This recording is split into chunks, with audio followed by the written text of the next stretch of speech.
vandag het julle seker al agtergekom in die wêreld preek almal oor Pinkster, want dit is nou Pinkstertyd. Nou in die week praat ek met 'n vriend van my, hy is in die Oosrand. Ja, die Brakpan en nou daai sirkel van Donkertel, wat ook al mens dit doen. Hy is daar op die kant en hy word uitgenooi deur 'n ander gemeente om te gaan preek. Nou praat hy met my, nou is hy baie kwaad.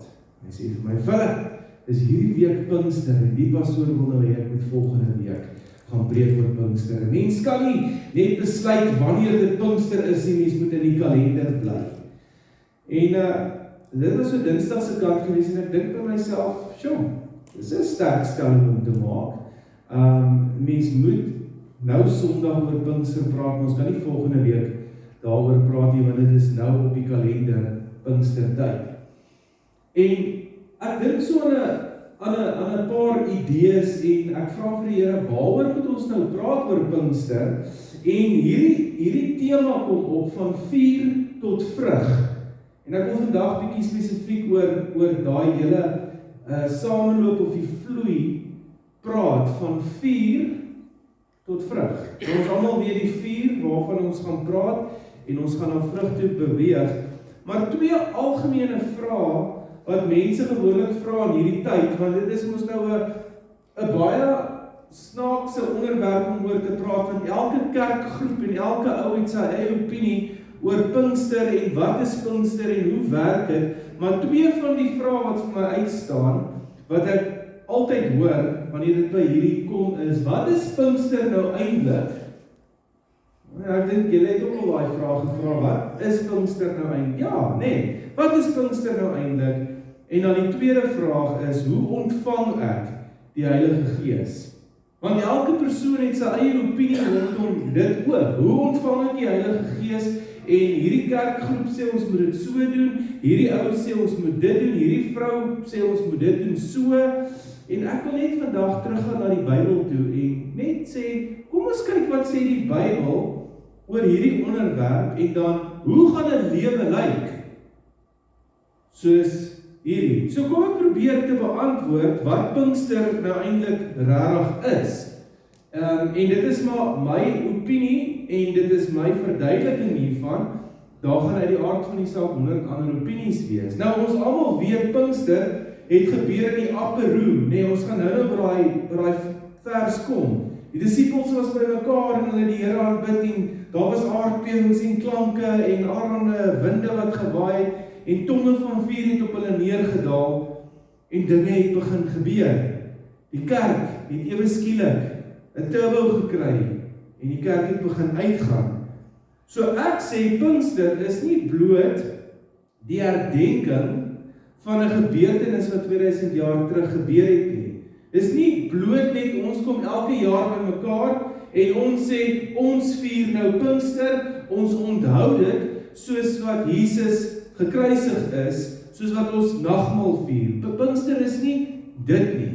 Nagmaal is die herdenking van sy kruisiging, sy opstanding, en ek sê ons moet dit celebrate en ons moet hemelvaart ook celebrate, maar Pinkster is nie vir my dit nie. Pinkster is die oomblik waar God sy belofte vervul het om sy Gees in sy kinders te laat woon.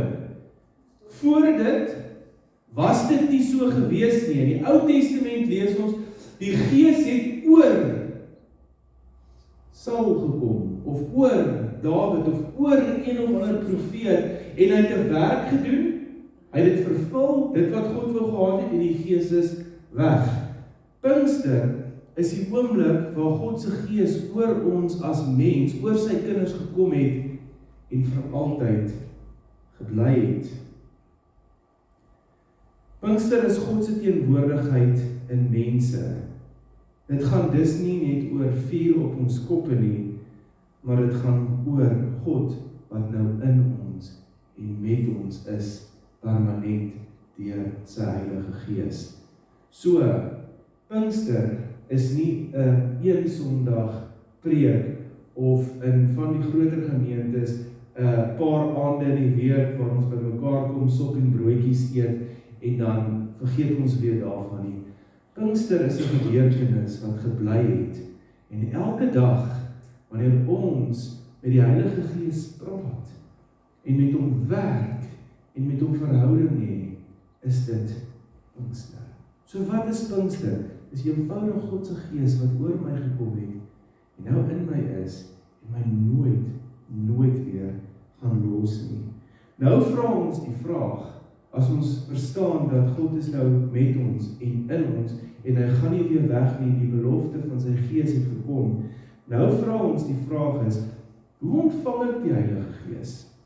Want ons hoor baie goeders en ons sien baie goed en baie keer sê ons ontvang die Heilige Gees en jy hier voorkom staan en die pastoor lê hande op jou en dan ontvang jy die Heilige Gees. Ander mense sê nee, jy ontvang die Heilige Gees daar in jou spaarkamer of in jou bidkamer, in jou stilte tyd. Hierdie ou sê dit en hierdie ou sê dit en dat.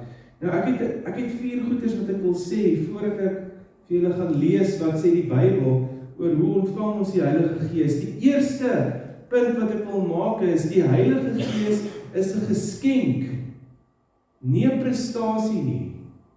Jy werk nie om die Heilige Gees te ontvang nie, jy dien nie in die kerk vir 'n sekere tyd, en dan ontvang jy die Heilige Gees, en dan kan jy 'n paar goeders doen, en soos wat jy werk en meer dinge doen, en meer goue sterretjies op jou voorkop kry jy meer van die Heilige Gees, en die Heilige Gees is nie 'n prestasie nie.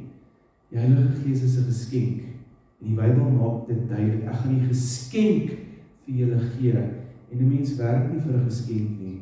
'n Geskenk daag net op, en dit is verniet. Want as dit nie verniet was nie, dan is dit nie 'n geskenk nie. Die Heilige Gees word ontvang deur geloof in Jesus Christus. Weereens, nie deur prestasie nie. Daar moet 'n oop en 'n oorgewe van hart wees. Jou hart moet oop wees om te ontvang, en jy moet totaal en al jou hele lewe neerlê en sê, Here, meer van U en minder van my. Dis hoekom ons sing, it's all about you.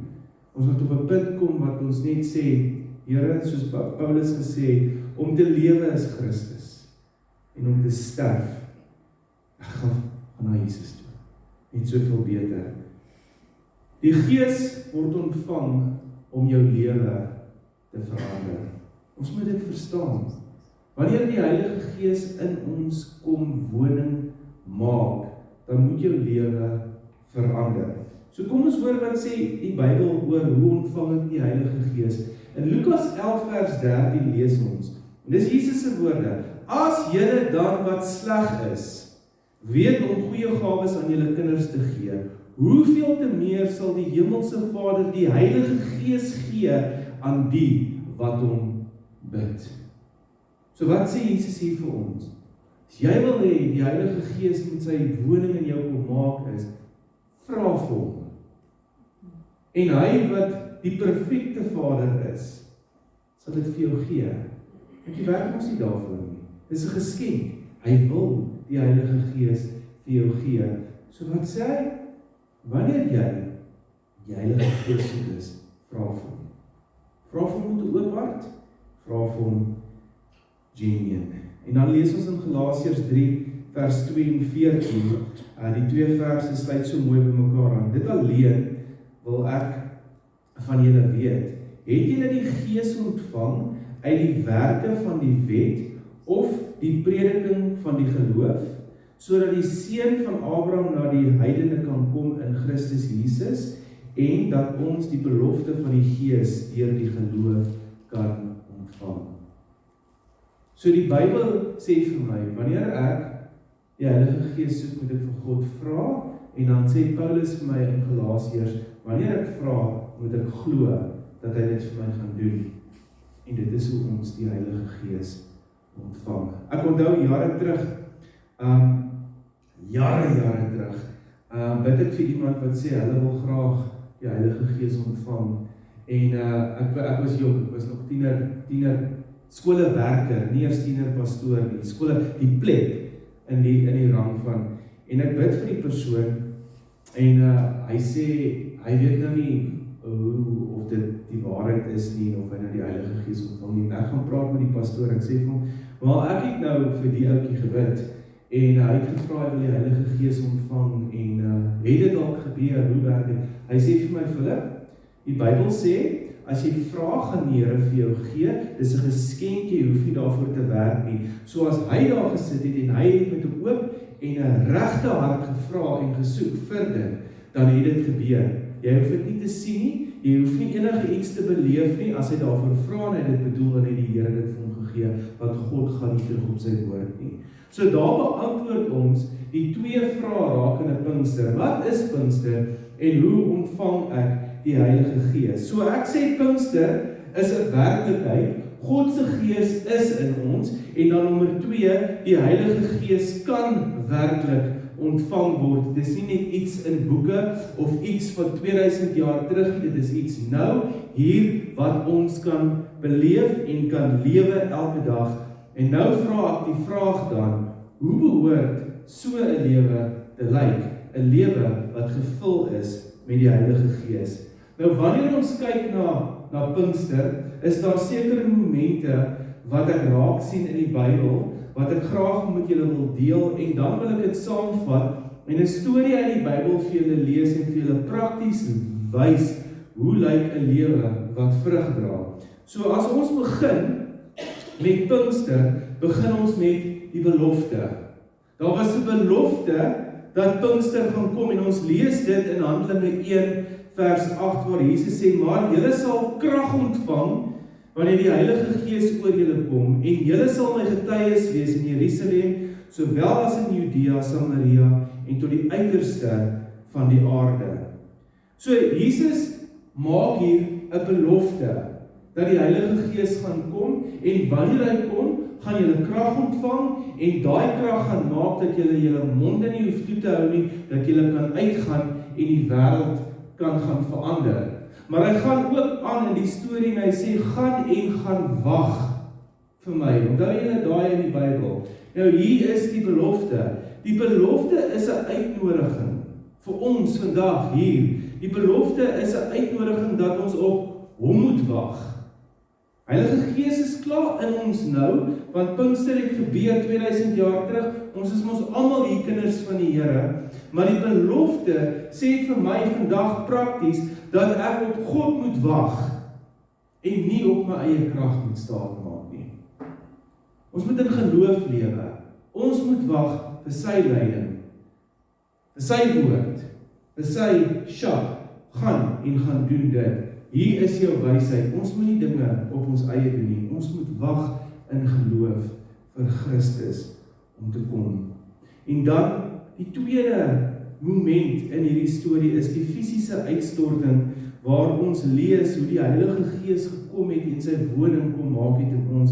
En ek wil dit vir ons lees vandag in Handelinge 2, vers 1 tot 4. En net voordat ek lees, as ons net terug gaan na die prentjie toe, dit sal dan nog soveel makliker gewees het as dit nie so kom gewees het, né? Sou dit nie? Ons sit en daar kom die vuur en die vuur is hier op ons en ons sien dit en ons beleef dit. Maar dit is waar die geloof inkom. Ons glo, dit is hoe dit nog steeds lyk in die geestelike. Ons sien dit net nie fisies nie, maar almal van ons het ons harte en lewe vir die Here gegee. Die Heilige Gees is hier binnekant. Daar's 'n vuur wat hier binnekant veronderstel is om te brand. Ons sien dit nie, maar dit is hoe dit is. Nou kom ons lees die storie. En toe die dag van die Pinksterfees aangebreek het, was hulle almal eendragtig by mekaar. Dit was 'n groep mense wat in eenheid by mekaar was, en daar kom skielik uit die hemel 'n geluid, soos van 'n geweldige rukwind, en het die hele huis gevul waar hulle gesit het. Toe is deur hulle tonge van vuur gesien, soos van vuur, wat hulle self verdeel en op elkeen van hulle gaan sit, en hulle is almal vervul met die Heilige Gees, en het begin spreek in ander tale, soos die Gees, soos aan hulle gegee het, om uit te spreek. So hier sien ons, met Pinkster, daar kom vuur, een, en hy verdeel, en hy gaan in almal in. En hier sien ons, daar's een Heilige Gees, wat kom, en hy sê, ek gaan nou my blyplek maak in julle almal. Pinkster het gebeur. Ons was eendragtig by mekaar, ons het God aanbid, en ewe skielik kom die Heilige Gees, en hy kom sit op ons koppe, en hy gaan in ons harte in, en van daar af is die lewe nooit weer dieselfde nie vir ons wat glo. Die Heilige Gees is nie net 'n idee of 'n gevoel nie, hy is God se werklike teenwoordigheid in ons lewens. Daarom is ons nooit alleen nie. Ek wil jou uitnooi, maak nie saak waardeur jy gaan in jou lewe nie. As jy alleen voel, as jy bang is, as jy onseker is, wat ook al die geval mag wees, wat ook al, maak toe jou oë, nou, in die oomblik, maak toe jou oë, en vra vir die Heilige Gees, Here, openbaar Jouself net aan my.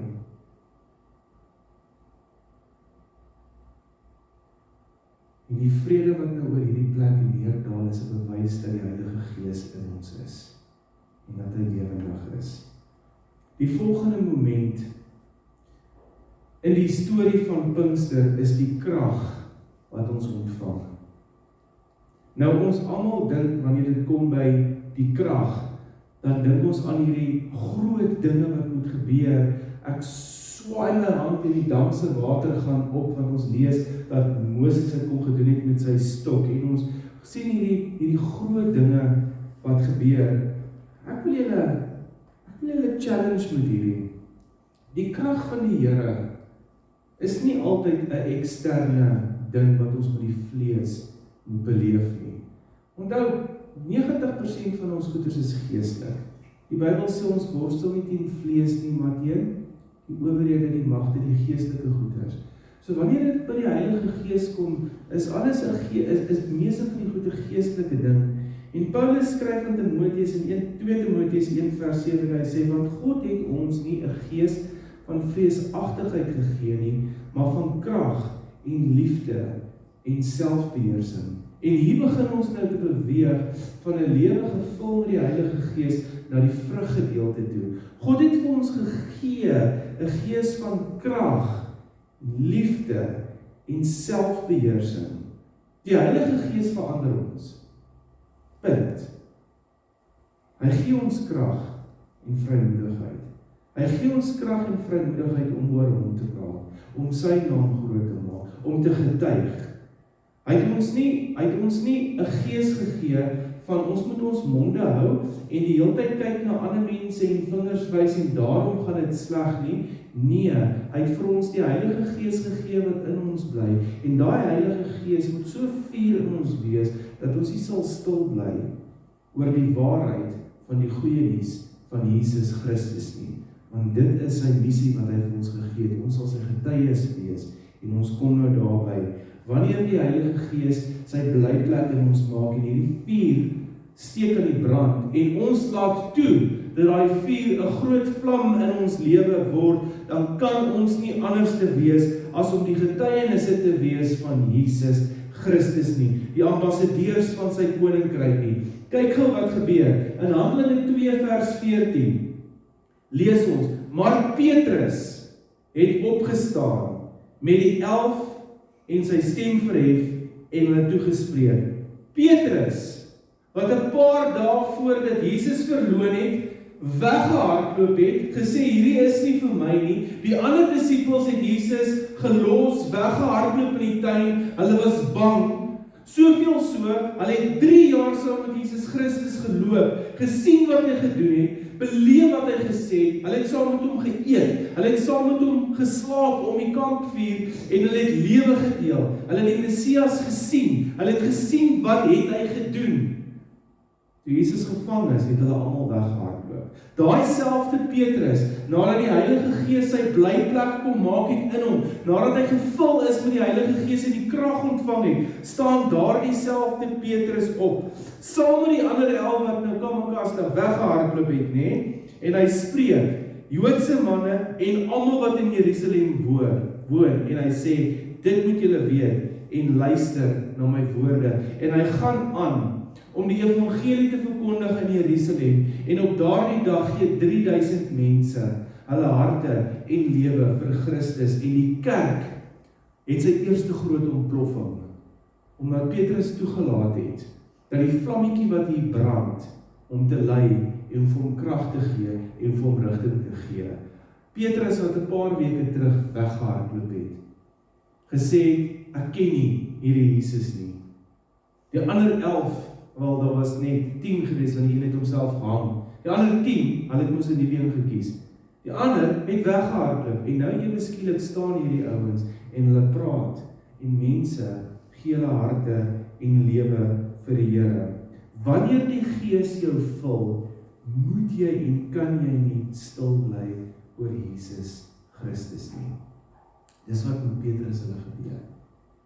Wanneer die Gees in ons is, kan ons nie stil bly nie. Nou ons lewe hoef nie 'n lewe te wees waar ons daar op die straathoeke met wat mense hierdie dinge diktefoon, 'n bullhorn of wat ook al te staan en te sê die einde is naby, bekeer jouself nie. Dit is nie wat die Bybel ons leer nie, maar die Bybel leer ons wanneer die Heilige Gees in ons is, wanneer die geleentheid op jou pad kom en wanneer iemand met jou praat, is jy veronderstel om die omgewing te verander. Jy is veronderstel om daardie persoon se lewe te verander. 'n Lewe wat dalk vrees het, moet jy omdraai in 'n lewe van oorwinning. Deur om met vrymoedigheid te sê, Jesus Christus is koning.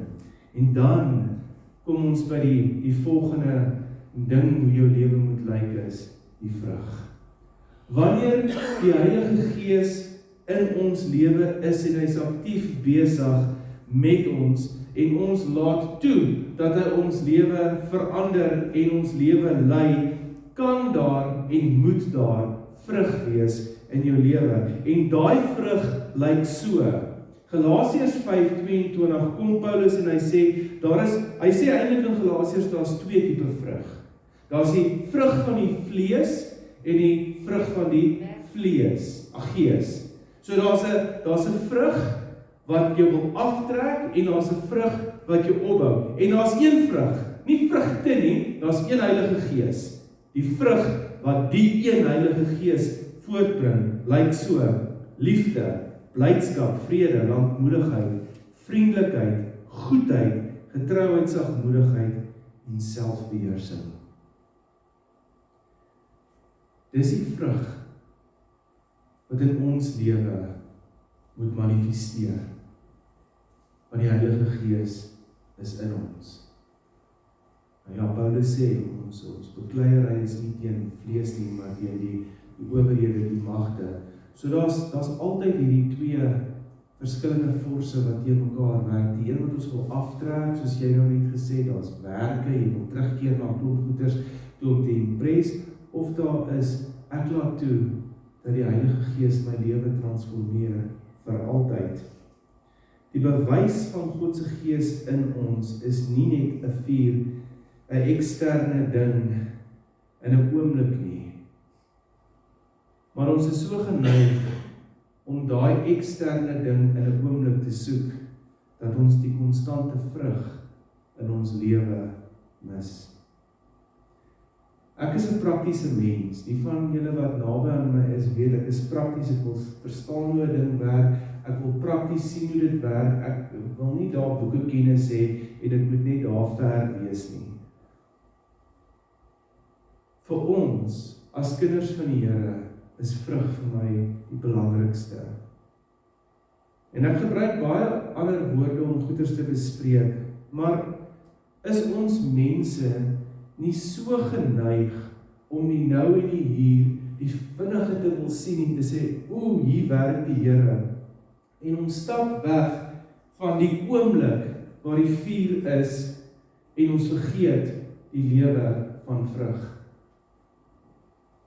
Hulle maak altyd die grappie, op 'n Sondag na kerk, gaan al die tannies wat baie mooi aangetrek het na die restaurante toe, en dan is dit nag vir die arme waiters. Vrug. Stap ons hier uit en dra vrug, of is ons hier vir 'n oomblik, en as ons hier uitstap, is daar geen vrug nie, daar is geen werklikheid nie. Ek sluit af met 'n storie van 2 lewens en 2 verskillende vrug. En dit is basies wat die Heilige Gees in ons lewens doen. So, julle gaan nou dink dit is baie snaaks, maar ons kry hierdie storie in Genesis 4. En dis die storie van Kain en Abel. 2 lewens, 2 verskillende vrug wat gedra is. En hierdie is die perfekte uitbeelding van hoe die Heilige Gees in ons lewe werk. Ek wil graag die storie vir julle lees, en dit is nie die volle storie nie, so ek gaan inkleer, anders raak dit te lank.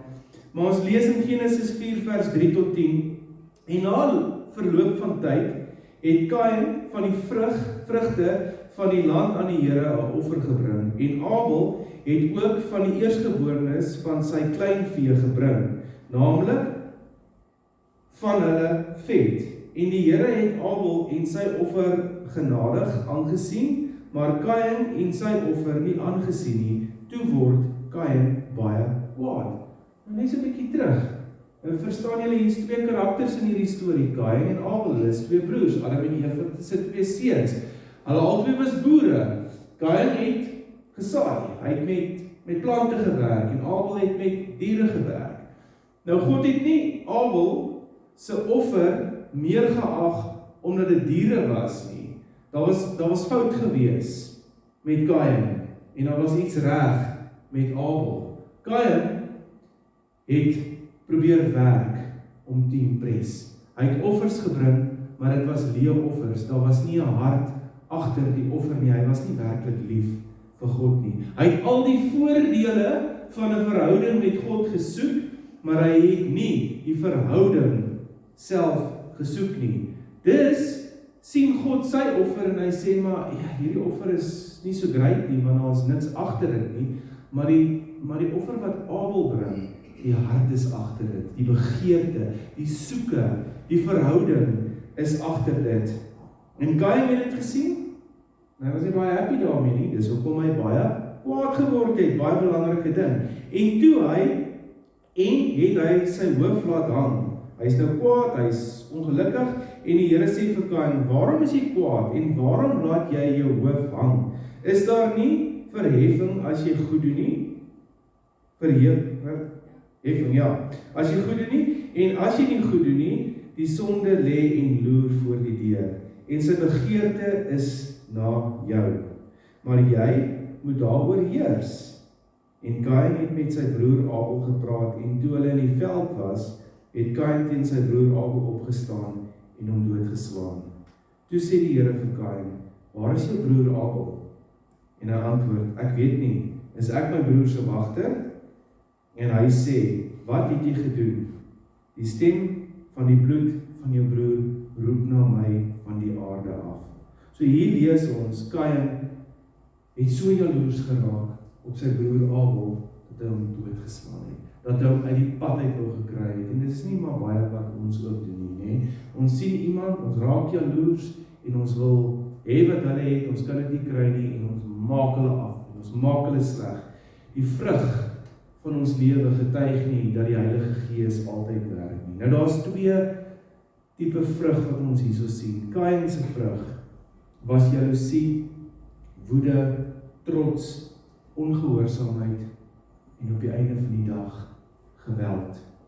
Kain se lewe is 'n lewe wat uitroep van 'n lewe wat nie in verhouding is met God nie, wat nie gevul is met die Heilige Gees nie, wat nie toelaat dat die Heilige Gees hom oortuig dat daar moet dinge verander nie.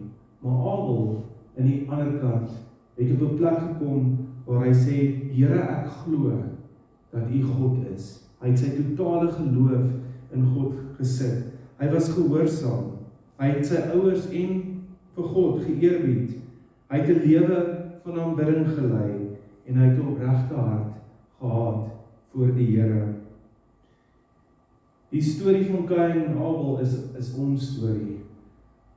Ons kom vandag en ons praat oor Pinkster. Die Heilige Gees het gekom om sy woning in ons te kom maak. God het nêrens verder in die Bybel na daardie oomblik gesê die Heilige Gees gaan weer weggevat word nie. Dit is net 'n tydelike gebeurtenis nie. Nee, hy het gesê julle gaan nou die Gees kry en ontvang. Dis 'n geskenkie. Dit gaan dit nooit weer wegvat nie. Dis my teenwoordigheid, dis wie ek is wat nou in julle woon. Julle lewe moet dit getuig, 'n lewe wat krag, getuienis en vrug dra. En dan kom Kain en Abel se storie en dit leer vir ons iets so belangrik om te sê, maar daar is hierdie twee. En die vraag is, watter vrug dra jy in jou lewe? Laat jy toe dat die Heilige Gees jou lei, transformeer, vir altyd verander, of gaan jy nog baie keer na die ander vrug toe?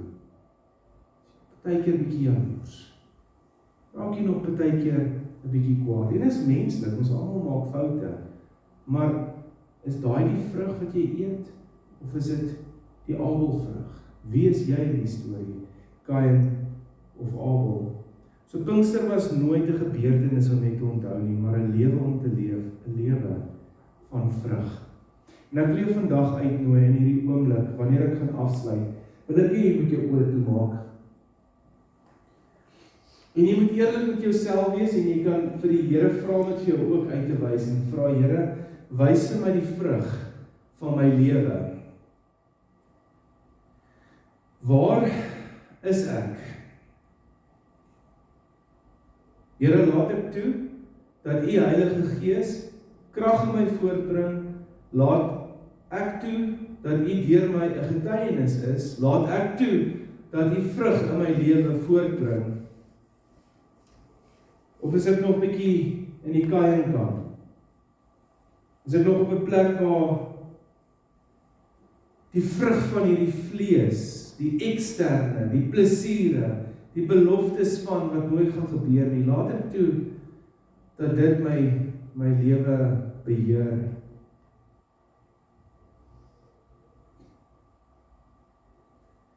En wanneer ons die antwoord het, en ek is seker ons weet klaar, die Heilige Gees glo ek werk vandag hierso werk in ons harte. Here, vra ek vandag dat U ons sal help om daai negatiewe goeders, die vrug van die vlees te kruisig, te verbrand, weg te gooi. Heilige Gees, my gebed is dat ons sal toelaat dat U vrug sal bring en dra deur ons lewens. En mag ons soos Petrus opstaan en spreek en mag dinge verander. Nie net in ons eie lewens nie, maar ook in die omgewing rondom ons.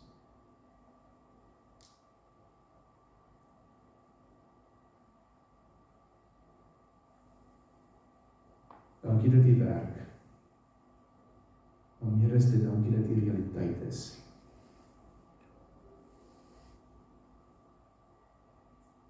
Dit in die naam.